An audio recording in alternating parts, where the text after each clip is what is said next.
and you know it's something you want to do, you'd love to have that coverage, but it's incredibly expensive. Tell me a little bit about maybe.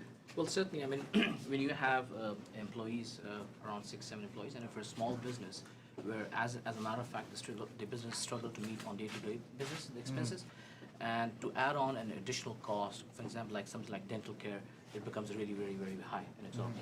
So, as a matter of fact, the employees are deprived of, and when they want to go, as a matter of fact, and look at a dental, they are hesitant because they can't afford. Right. And the small business at the same time cannot afford to cover their expenses. It's a tough situation. So I think absolutely they will be delighted and motivated, and I think they will become more productive if the government under your leadership offers that then free. I think they will be more productive at work as well. That makes sense. You see a benefit for your company, Absolutely. your If business. it comes back, you have motivated employees, you have more production. That's right. That's a good point. Maybe you can tell us a little bit about what it's like for any of the folks working. We were talking about it before. Yeah. When you think about going to the dentist, do you go right away, or do you say, "Let me put it off because it's too expensive"? Because expenses, I don't go right away. I find it some way for the cheaper or save money, make it that one. Yeah, that's true. Thank you much. Anyone else you want to add? Maybe when you think about your family and going to the dentist, or maybe getting medication, what's that like? Any single visit, if you think about it, to a dentist, it's not cheap, right? Nothing is covered. Medicine's not covered, right? One single visit, that's just approximate idea. $5,000, that's my idea, right? If you had treatment on top, let's say root canal therapy, that's $10,000 easy, just for one procedure done. If that was covered, you could take all that finance and just invest it somewhere else, be more productive, right? No, it can be incredibly expensive. I met families recently that were talking about receding gums. They were brushing their teeth, they're doing everything they needed, but they hadn't gone into a dentist, and then the gums were receding, and it cost thousands and thousands of dollars. Simply cannot afford it. Simply can't. Like, I'm an international student, right? So for me, it's easier for me to go back home and get it done, get the procedure done, because it's just not even half the price. Oh, yeah, right? yeah. It's not covered there, but it's half the price, less than that even. So it makes better sense. So, but it's the same thing. You spend that much on a ticket and go back, so it adds up, right? Yeah. So I'd rather have it here.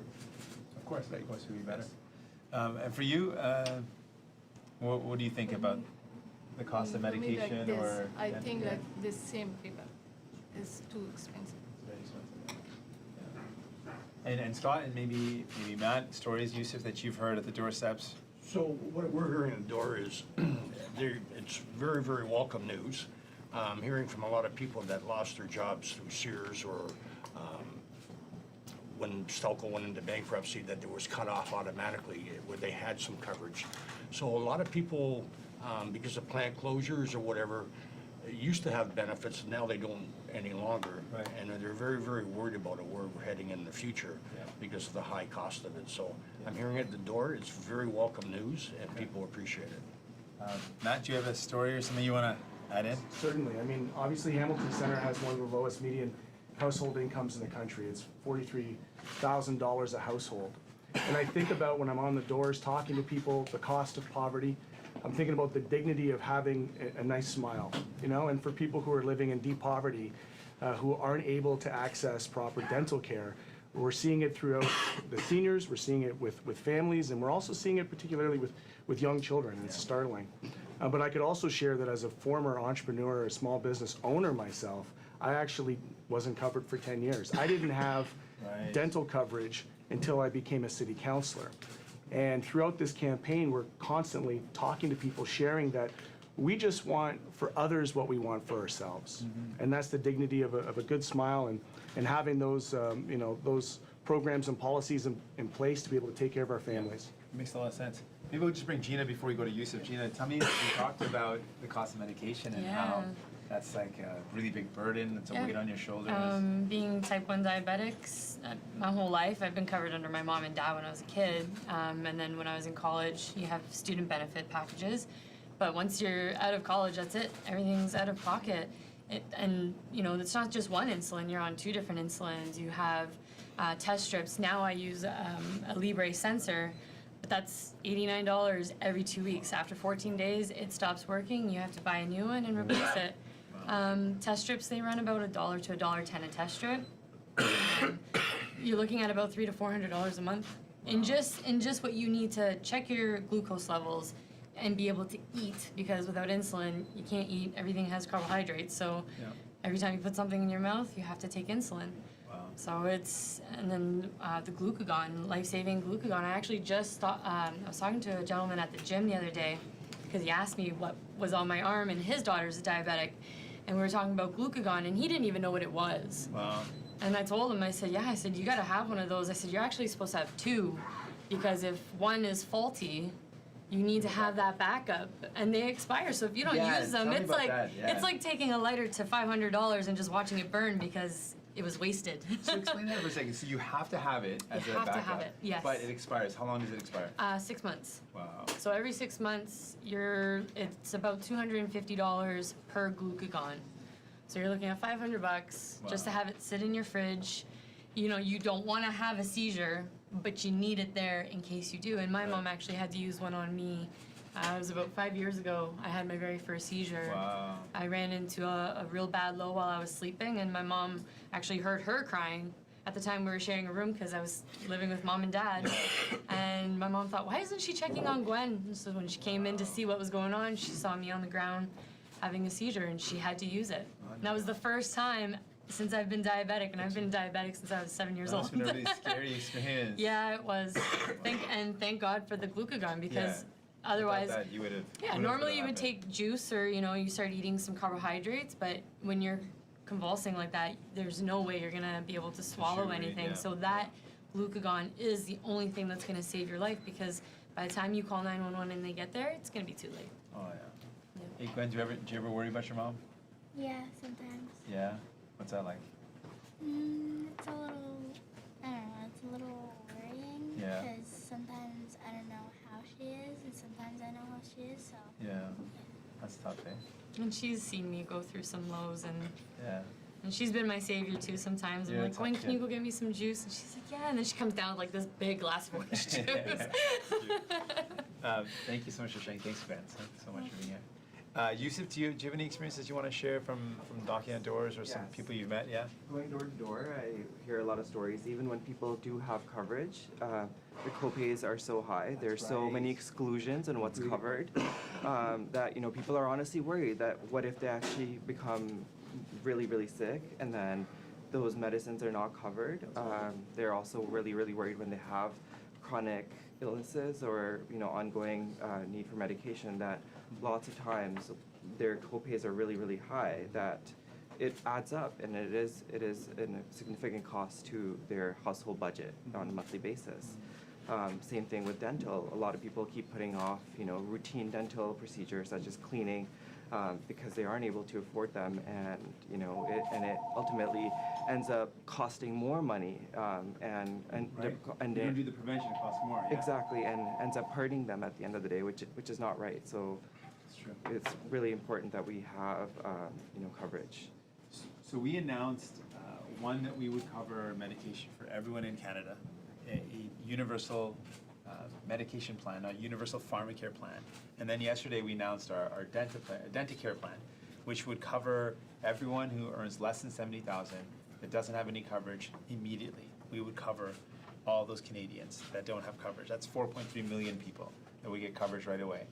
What would that mean, do you think, to have dental coverage right away and to have medication coverage? What would that mean like in your lives? What do you think that would mean? It took a huge weight off your shoulders, knowing that you don't have to worry about having that sitting there in case of an emergency, or your tooth. Actually, I had a problem with my tooth once. I was having severe pain, and because I wasn't going for my regular preventive care. That's right.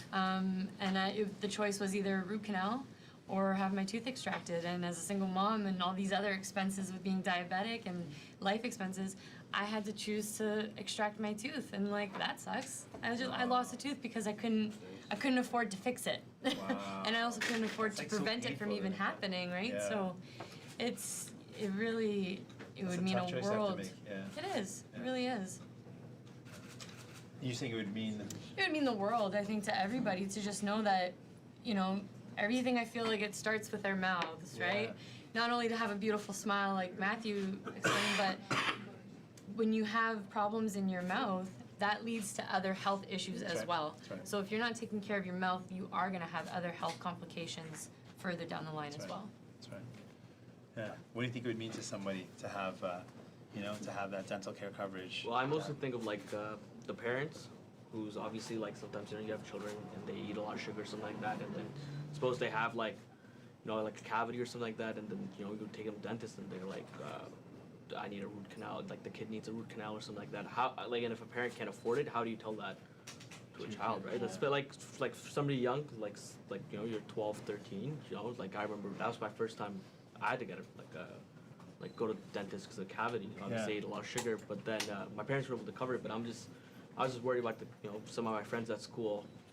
What if one of them couldn't? Exactly. Yeah. I got to thank you all again, and I want to just turn and let folks know what we're planning to do for small businesses across this country who want to take care of their workers but can't afford to because it's so expensive. For people like Nadeem who understands that it would actually benefit him if his workers were able to have that type of coverage, they would feel more secure. They would know that they could get the care that they need when they need it. They could prevent illnesses before they happen. It would make workers that are happier and able to contribute more. So Nadeem, as a small business owner, you see the benefit. The workers are sharing their stories. What we're proposing is this. For small businesses to make sure that they're able to be successful, I argue, and we argue as New Democrats, that having universal medication coverage is going to help them out. And the dental care plan that we announced is also going to help out in a massive way. If you look at the coverage and what it would cost for a small business to cover both medication and dental care, it can cost as much as $1,600 per employee. What we're offering is going to make sure that's all covered. We're going to mean in just overnight the difference for someone who like Gina, who's worried about the cost of her diabetes medication, insulin, life-saving medication. It's not a choice; you have to take it. Yeah. What we're saying is we can cover that right away. We can put in place a pharmacare plan in 1 year. That means medication is covered. For small businesses, this would be a massive assistance. This would also help businesses in general. And then the dental care plan. This is going to help so many Canadians right away. This is basically government dental insurance, where we can put this in place very quickly and make sure that people have the access to the dental services they need. They can prevent illnesses in the long term. They can treat those that they have. This would mean a lot. We're really proud of this plan. And then on top of that, what we're hoping to do, what we're going to do is to continue to support small businesses with these investments. We're also going to make sure that small business taxes remain where they are, competitive and low at the 9%. We want small businesses to thrive, and we believe in making these investments in healthcare will make them even more competitive and more successful. So I'm really excited to be able to talk about the impacts of our investments, not just on the workers and the people, but the businesses that are the backbone of our economy. So thank you again for being here, and I'll take some questions from the media. Hi, Hannah Trudeau, CBC. Hi, Hannah. Hi. Oh, can you hear me over We'll take 1 second. We'll get you the mic.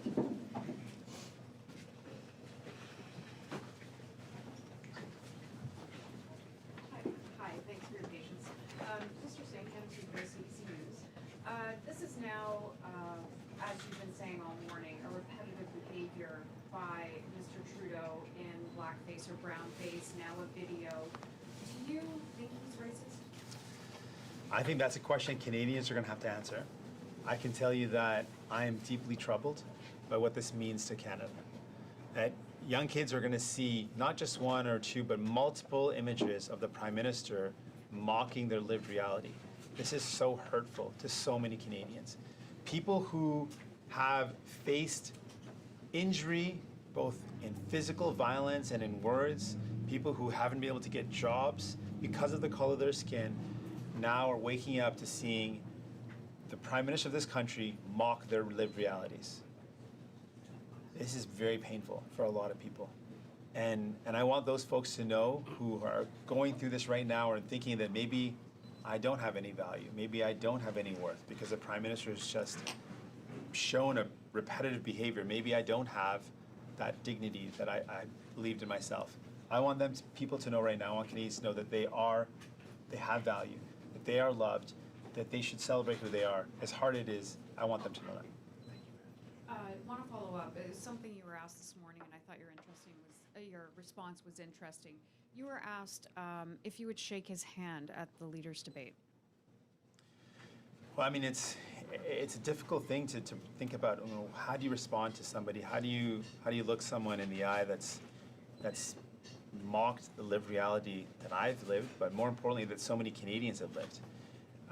I think he's got a lot to answer for, and I'm also concerned that this is an ongoing pattern of behavior that doesn't just talk about his past, but most recently, I think about what happened behind closed doors at a private fundraiser when protesters who raised a concern about mercury poisoning in Grassy Narrows, when they said, what are you going to do to help out our community?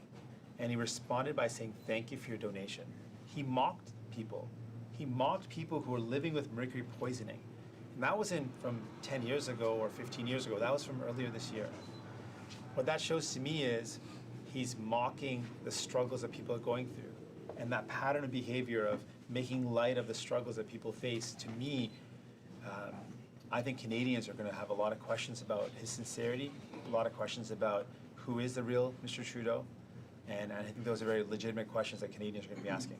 Have you thought about shaking his hand, and would you like him to call you to have a discussion? I think it's his decision in terms of what he should be doing, if he should be reaching out. I would meet him face to face and tell him what he did was wrong, and that Canadians expect a lot better, but more importantly, I think he's got to look at the impact this has on Canadians. And the focus has to be on what this means to so many people in Canada and what they're living with and what they're faced with. Abigail Beeman, Global News. Good morning. Good morning. On the plane last night, Mr. Trudeau referred to a second incident in high school, but he didn't say anything about the Global News video that came out. So I would just like your response to that. Should he have mentioned that there were, numerous incidents, and what does it mean that there is this other one? Yes, I think Canadians would expect that he would mention whenever it happened. And really, what this really speaks to is imagine what that would feel like if you've gone through pain in your life, if you've been treated differently, if you face insults, if you face physical violence because of the way you look, if you've been treated differently by the police, if you've faced systemic barriers, particularly as it relates to anti-Black racism, thinking about what this means to somebody, and then to see the Prime Minister making light of that. Like, how would someone feel living in this country? I can tell you that it hurts. It makes you rethink so many things. And it also brings up a lot of past trauma. So this is a very difficult time for so many Canadians. And we've got to reach out to them. And there's a lot of people that are going to need friends to reach out and say, you know what, that is not the Canada that we believe in. People are going to need to know that there is a lot of allies out there that reject that way of thinking, that reject mocking people for their lived realities. That Canada is a beautiful place where we believe in taking care of each other. And I think a lot of people are going to need to be reminded that there are a lot of allies out there. So please do that and let your friends know and reach out to people and let them know that they're not alone. Monsieur Singh, bonjour. Christian Noël de Radio-Canada. Radio-Canada. Les images de Monsieur Trudeau. Now, the images of Mr. Trudeau in Canada seem to trouble a great many people. In Quebec, people seem to be saying, oh, well, it was just a mistake in his youth. He apologized. It's going to go through. How can you explain the different reactions between people in Quebec and the people in English Canada? Well, I think we need to target people who are apathetic. Rather than targeting people's responses, I think it's important to take time to think about the people affected by this, people who have experienced racism all their lives. The youth of our country. People right now, these young people have doubts. Do they have any value or not?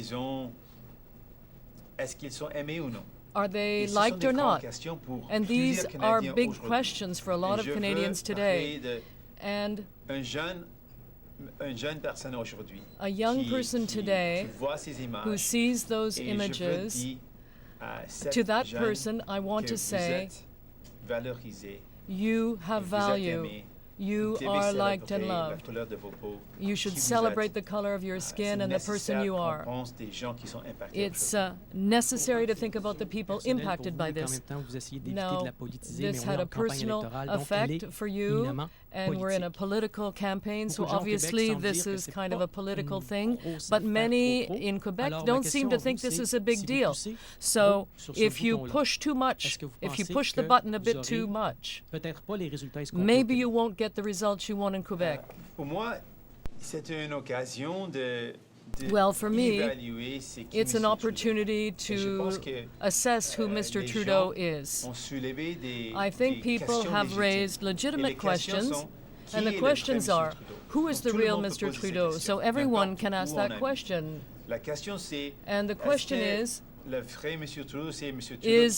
real Mr. Trudeau the one we see in public who says he's in favor of diversity and Indigenous reconciliation, or is it the one who, behind closed doors, mocks activists in the Indigenous communities and so forth? It raises questions as to who the real Mr. Trudeau is. And I think those are legitimate questions, and Canadians have a right to ask them. I think there will be an impact on people's decisions in this campaign in relation to what Mr. Trudeau has shown himself to be in public and now what we have seen in his private life. And I think it shows that there is a difference there, and there are a lot of questions, legitimate questions coming forward because of that. On today's announcement, now, how will this announcement help small business? Well, we're very proud of what we've announced because this can really help small and medium-sized businesses. Today, we were talking to workers, and they're struggling because they don't have pharmacare, they don't have coverage for dental care, and that creates a lot of problems. It's very expensive to access dental services. So people who feel they can't afford it are thinking, well, maybe I can in future. But as people are saying, it creates a problem where if you don't take care of your teeth now, you'll have more and more problems in future. So what we're proposing today is to provide assistance to small business so that they can ensure that their employees can work and continue to work. And for the workers, we're saying we will give them dental care as well as pharmacare, and this will help everyone. It will help small business, and we will continue to make these kinds of investments. Yes, so today's announcement basically is we understand that small businesses would love to be able to cover their employees, but it's very expensive. And employees want to have access to services, but they put it off because it's so costly. They might not get the dental care that they need because it costs too much. They might avoid taking the medication or skip dosages, and that puts their life at risk. And for some people, they can't afford to skip dosages because it literally would mean they'll die. These are difficult decisions, horrible decisions that families have to make. And what we're saying to small businesses today is, instead of worrying about whether your employees have coverage or not, we're going to make investments that are going to save businesses significantly. For a small business, it could cost as much as $1,600 to cover medication and dental services. We're going to cover that with our plan. That's going to mean a significant benefit for small businesses, for their ability for their employees to be well covered and to be able to work hard. It also means that we're going to continue with the 9% small business tax that recognizes that small businesses are in a different position than larger corporations. We're going to continue to support a thriving climate for small and medium-sized businesses. Mr. Singh, is Mr. Trudeau fit for office? So we'll come to you. We'll start with you. Got a mic there. So. Good morning. My name's Samantha Craigs. I'm with the CBC in Hamilton, actually. We've had an issue in Hamilton, or a discussion happening around racism and hate crime. We had a very violent incident at our Pride Festival. We have Yellow Vest protests happening outside of City Hall. And recent Stats Canada statistics show that we have the highest incidence of hate crime and hate-related incidents. What role do you see the federal government as having to play in that, and what role would an NDP government have to play in that? We have a big role to play in that, absolutely. One of the champions in this city who's been fighting back against systemic racism is our candidate from Hamilton Centre, Matthew Green. Having someone like Matthew with his experience and his advocacy is going to make a difference in people's lives. It's going to mean that they have someone on their side. When it comes to the ongoing rise of hate, broadly speaking, here in Hamilton, but across Canada, we know it's a real threat. We've seen it across the world, in fact. And when you've got a Prime Minister that is mocking the lived realities of Canadians, it can inflame those tensions and give more oxygen to those who believe in discriminating people based on the way they look. That's why it's deeply concerning. The impacts that this has on Canada and on the lives of Canadians can't be underestimated. This is massive. And that's why it's so important for us to think about what people are going through right now and how they might be hurting. And that's why it's so important to have a federal government that's truly on your side, that doesn't just say nice things in public, that in private also believes in those same values.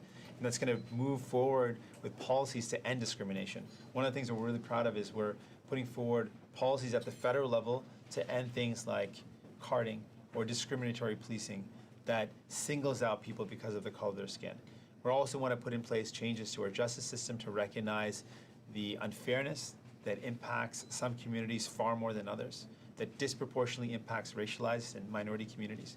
We want to build a society where people are not judged or treated unfairly because of the color of their skin or their identity, and that's something that New Democrats are committed to doing. Just on another local issue, we have a planned light rail transit system that is going to run through Hamilton.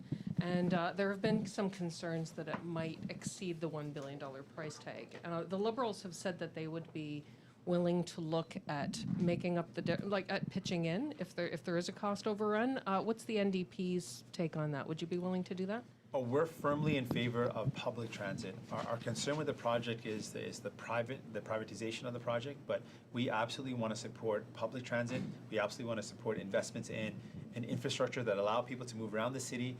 These are the infrastructure investments that we know will reduce the emissions from transportation. We want to boldly invest across our country in public infrastructure for public transit, but we also want to make sure we put an emphasis on maintaining public ownership as much as possible. That is the only way to move forward, with accessibility and affordability being top of mind, as opposed to a priority of profits being the motive.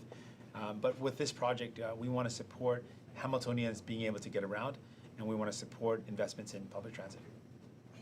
Hi, Kelly, CHCH News. Is Trudeau's apology worth anything?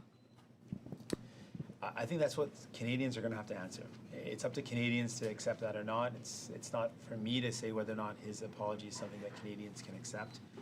But I know that there's a lot of legitimate questions that are raised right now. And those questions speak to who is the real Mr. Trudeau, whether he is sincere when he speaks about helping out people. And really it speaks to, I think, a massive question about who he's in it for. Because it's seen very clear with more and more examples that it does not have at his best interest people, those who are struggling, those who are faced with mercury poisoning and grassy narrows, Canadians who are struggling with housing, Canadians who are struggling with systemic racism. It doesn't seem like he's on their side. But what it does seem like, with all the evidence we have, he's been on the side of Big Pharma. He's defended their benefits or their profits to the detriment of Canadians. He's given massive money to the wealthiest corporations in the last fall economic statement so that companies could purchase corporate jets and limousines. So it's clear who he's working for. I think a lot of Canadians are wondering if it's only for the wealthy, because that's what it seems like. Do you think that in 18 plus years someone can grow and change and learn from things that they did decades ago? Absolutely, they can. And what happens is when there's a pattern of behavior, the growth also shows a pattern of behavior, that they've changed their behavior. One of the most startling examples that we can look to is the recent Grassy Narrows example. And I can't highlight that enough, because that is behind closed doors at a private fundraiser. Who is the real Mr. Trudeau? Someone who mocks protesters who are raising a concern about mercury poisoning. I've had my experience with protesters. It can be frustrating sometimes.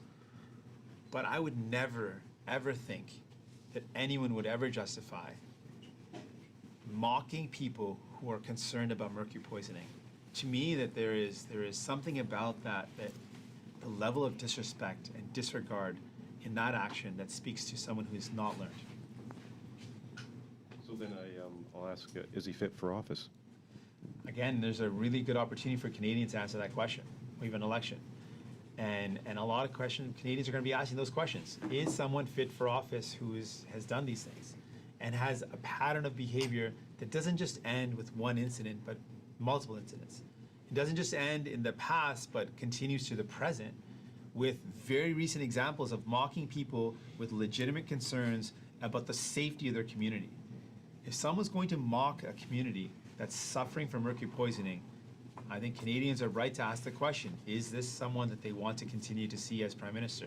And I leave that decision to Canadians. I will certainly hold him to account for what I see are horrible incidents of disrespect for people and a continued priority of helping the very wealthy. I know we're talking about the Prime Minister, but also is the Liberal Party included in this escapade as well? Well, I would say in terms of the question of who's in it for you or who's working for you, the Liberal Party has consistently shown that they've helped out the very powerful and the very wealthy. If you look back over the years, the Liberal Party has consistently made decisions that give billions of dollars to the wealthiest corporations but don't invest in people. And there's a cost to that. When you give money to the billionaires, it hurts Canadians. We're in a housing crisis today, despite over the past 30 years, the majority of those years were Liberal governments in power. And they failed to make investments to help people out, to invest in things like childcare, to invest in things like daycare, to invest in pharmacare. These are commitments that Liberal governments have been making since 1993 and 1994. Kids who were promised daycare have grown up and are having kids of their own. That's what we have as evidence of what the Liberal Party takes as a priority. Hi, Lisa Pileski for Global News Radio 900 CHML. Just wondering if you could comment on Andrew Scheer's condemnation of Justin Trudeau's, the photos that came out of Trudeau, and as well as the videos that have surfaced in regards to Scheer's own history and the controversial things that he has said.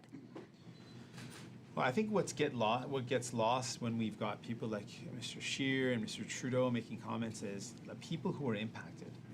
Like, we can't talk about racist incidents without talking about the people impacted by racism. We can't talk about hurtful images without talking about the impact it might have on people. And that's what I want to focus in on. The people that are being impacted by this today are feeling pain. They're reliving trauma, they're reliving memories of when they were treated unfairly, when they were hurt physically, and that is to me is really sad that people are going through that. We've got to think about them and think about what that means for them and how we can reach out and help those folks. I remain Samantha Craigs from the CBC in Hamilton. I just wondered, steelworker jobs. When we had the situation of retaliatory tariffs, the Trudeau government came forward with some money to try to help protect those jobs. We have numerous jobs in Hamilton that are tied to the steel industry. How would you protect Hamilton steel jobs? Well, first of all, we had Mr. Trudeau, the Prime Minister of Canada, negotiate a trade agreement that allowed illegal tariffs to continue. Now, great advocates for steelworkers like Scott Duval here in Hamilton and the great team, Dave Christopherson, all called out and said, how is it possible that we have a trade agreement that's being signed, that's being worked out, where illegal tariffs continue to impact workers across Canada, here in Hamilton, of course, but across Canada. Steel and aluminum workers were seriously hurt by these tariffs, and Mr. Trudeau didn't think it was important to negotiate to get those lifted. And they were illegal tariffs on top of that. So that's one clear example of not making this a priority. We would never have gone down a path of negotiating a trade agreement without first lifting or ensuring as a part of that agreement was to lift the illegal tariffs that were hurting workers. We've got to invest in Canadian workers and Canadian manufacturing. One other concrete way where we can ensure that we build a strong manufacturing base that supports steel and aluminum is when we're using public dollars for procurement.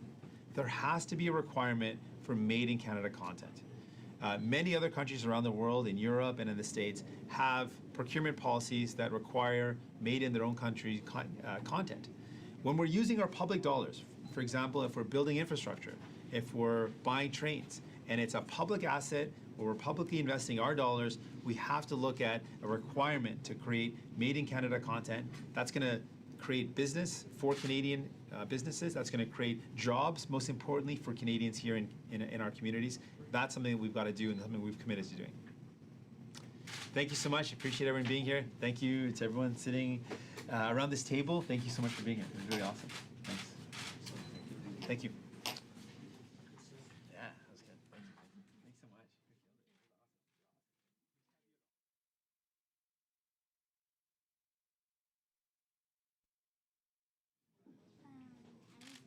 Were you nervous? Good though. You know what the trick is? You know, everyone feels nervous.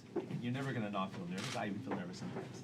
But the trick is, even if you feel nervous, is trying to find a way to push through. And you did that. That's the really cool part, right? You know, they say like, say if you don't feel any, like you're not worried or not afraid, that's not really realistic. What's realistic is bravery is when you feel a little bit of afraid and you feel a little bit of fear